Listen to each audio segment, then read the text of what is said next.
Hi. My topic is wisdom. Wisdom. Not just information, but wisdom is our nature. They even call Sophia, Gaia, the divine mother goddess of the earth, is the wisdom goddess. And wisdom is our innate ability always to know the difference between truth and false. And from a very early time, we are taught not to trust our own wisdom. To say, no, we have to teach you. There's a difference between learned knowledge and innate wisdom knowledge. And they're both appropriate for whatever is needed. And yet, superior is always your own wisdom. Today at the lake, found this one little teeny tiny rose. And the fragrance is so sweet and subtle and precious.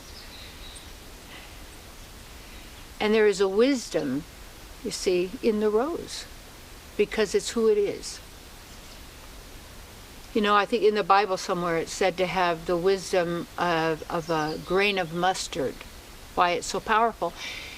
And what I've noticed in nature, oftentimes the very smallest seed will produce the greatest, like a tiny redwood seed or a tiny sequoia seed would grow these enormous, enormous trees from one seed.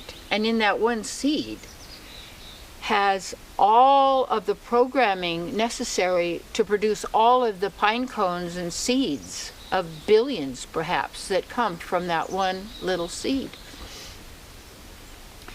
And that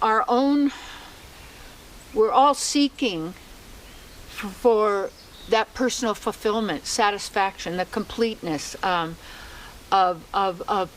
divine pleasure without the slightest hint of misery. That's really what people want. We want to be happy. And where it all begins is in where we focus our attention.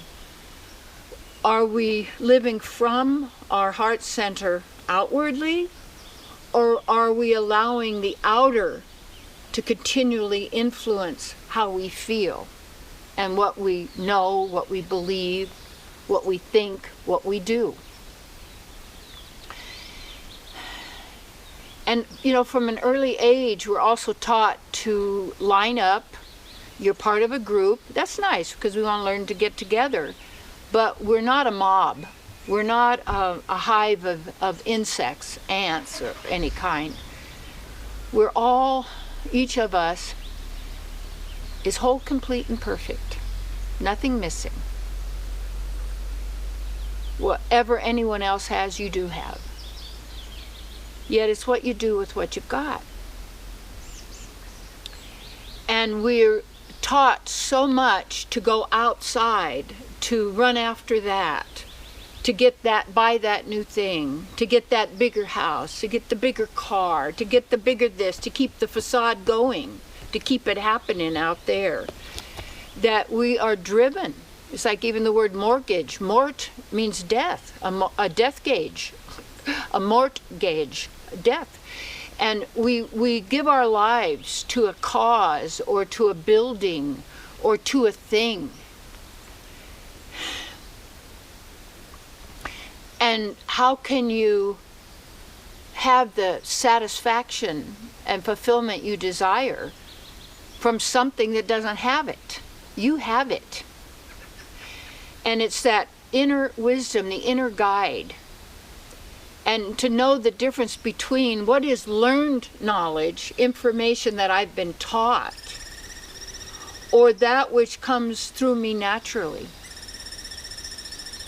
And how will we know unless we start trusting our own inner wisdom and guidance? Not the mind, not what the thoughts are, because those thoughts can take you anywhere and everywhere away from you, but from your knowing center. That's why I really encourage you to be in nature, to go barefooted, to be able to sit on the earth with, feel the presence, to listen to the sounds without electronics, without, there's occasional little noises out here in nature, but just accept them. That's just part of what's going on. But yet, if we have so much going on in our minds, I remember when I was a kid, when TV first came, and for years the TV was on as soon as we woke up in the morning, and it went off at night, even though no one was even watching it. It was background. And now there's that information, that learned knowledge going in, those scenarios, those storylines, the drama, how everything, all of the programming of all of the stories and information and what's valuable. See, to know what's truly valuable. And that's the real rather than the artificial. Because the artificial is always an artificial copy. I'm not a fan of animation. I know a lot of people like that. But I like the closer I get to real, the better I feel. Ooh, that's a good one. The closer I get to real, the better I feel. You want to say that? The closer I get to real, the better I feel. And you want to feel good because you are good. That doesn't mean we've all done good things, bad things, all the kind of stuff. But let's get back to the basics, to the wisdom of you are an eternal being.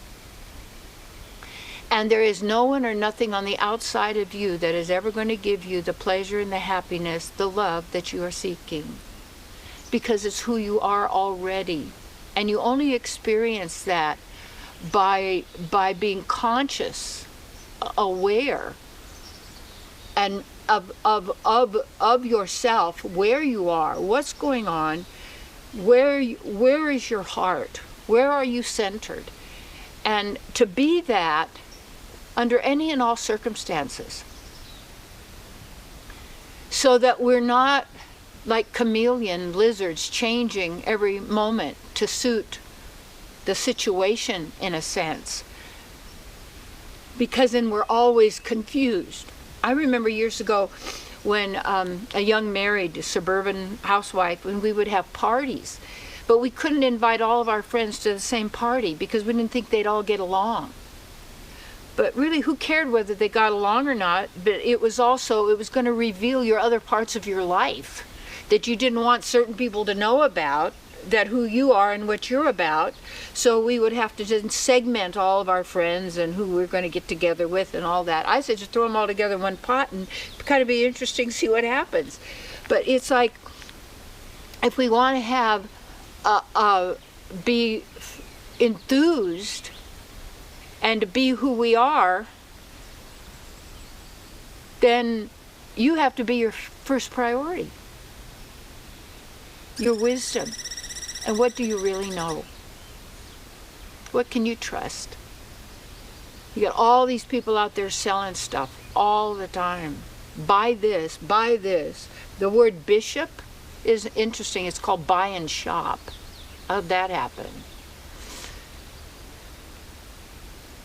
Your own wisdom. Look at the wisdom of nature. That's called integrity. Are you in harmony with your wisdom and nature? Are you being true to yourself? What else have you got? And then when you could center in on your wisdom, you can watch it, you could see what's going on, you could observe it, but you're a witness. And you don't let everybody and everything knock you off your center. And when you feel it's happening, do what you need to do to get back to center again. And it takes the work, because we can be so easily slimed by someone or something or some word that's said, and now we're all shaken again, and then we don't know who we are, and then we're off-centered, and we're afraid, and we're running in here. All of this stuff we're picking up because it's coming on so many levels that now it's really important that you give yourself what you need to be centered, to know the difference between what's truth and fiction, to know what's really important to you. Is it worth it, what you're doing? Where's it going? What do you hope to gain? You already have it. Yeah. But you think you don't, and you gotta get it. But where are you gonna get it? Who are you gonna call? Ghostbusters. And it is, you're busting the ghosts of your own thought forms. Yeah.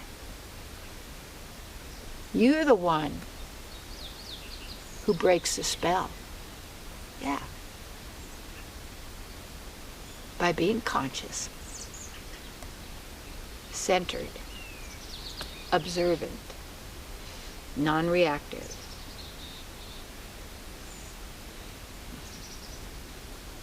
Practice it, do it. See what happens.